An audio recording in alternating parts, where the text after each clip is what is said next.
Film ఇండస్ట్రీలో ఈ మధ్య కాలంలో పాన్ ఇండియా ట్రెండ్ స్టార్ట్ అయిన కాడి నుంచి పెద్ద సినిమాలకు రిలీజ్ డేట్లను ప్రకటించడం కంటే చెప్పిన తేదీకి రికార్డు స్థాయిలో థియేటర్లలో సినిమాను రిలీజ్ చేయటం, ఆ సినిమాతో సక్సెస్ సాధించడం అనేది పెద్ద సమస్యగా మారిపోయింది.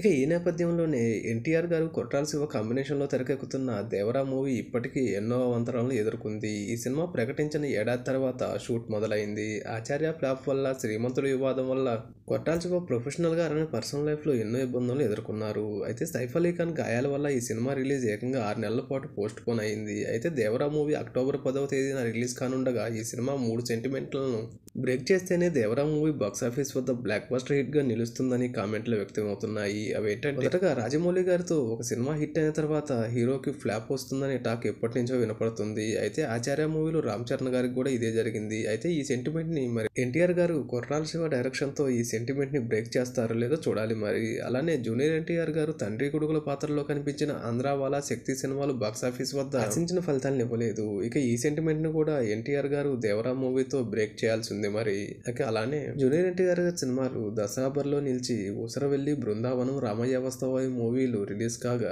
ఈ సినిమాల్లో బృందావనం మాత్రమే బ్లాక్ బస్టర్ హిట్ గా నిలిచింది. ఊసరవెల్లి, రామయ్య వస్తవయ్య మూవీలు బాక్సాఫీస్ వద్ద ఆశించిన ఫలితాన్ని ఇవ్వలేదు. ఇక మళ్ళీ ఈ దసరా కానుకగా రిలీజ్ కానున్న దేవరా మూవీతో జూనియర్ ఎన్టీఆర్ గారు ఈ సెంటిమెంట్ ని కూడా బ్రేక్ చేయాల్సి ఉంది. మరి ఏదేమైనా కొత్త అప్డేట్లతో దేవరా మూవీ గురించి రోజుకో న్యూస్ వైరల్ కావడంతో దేవరా మూవీపై భారీగా అంచనాలు నెలకొన్నాయి.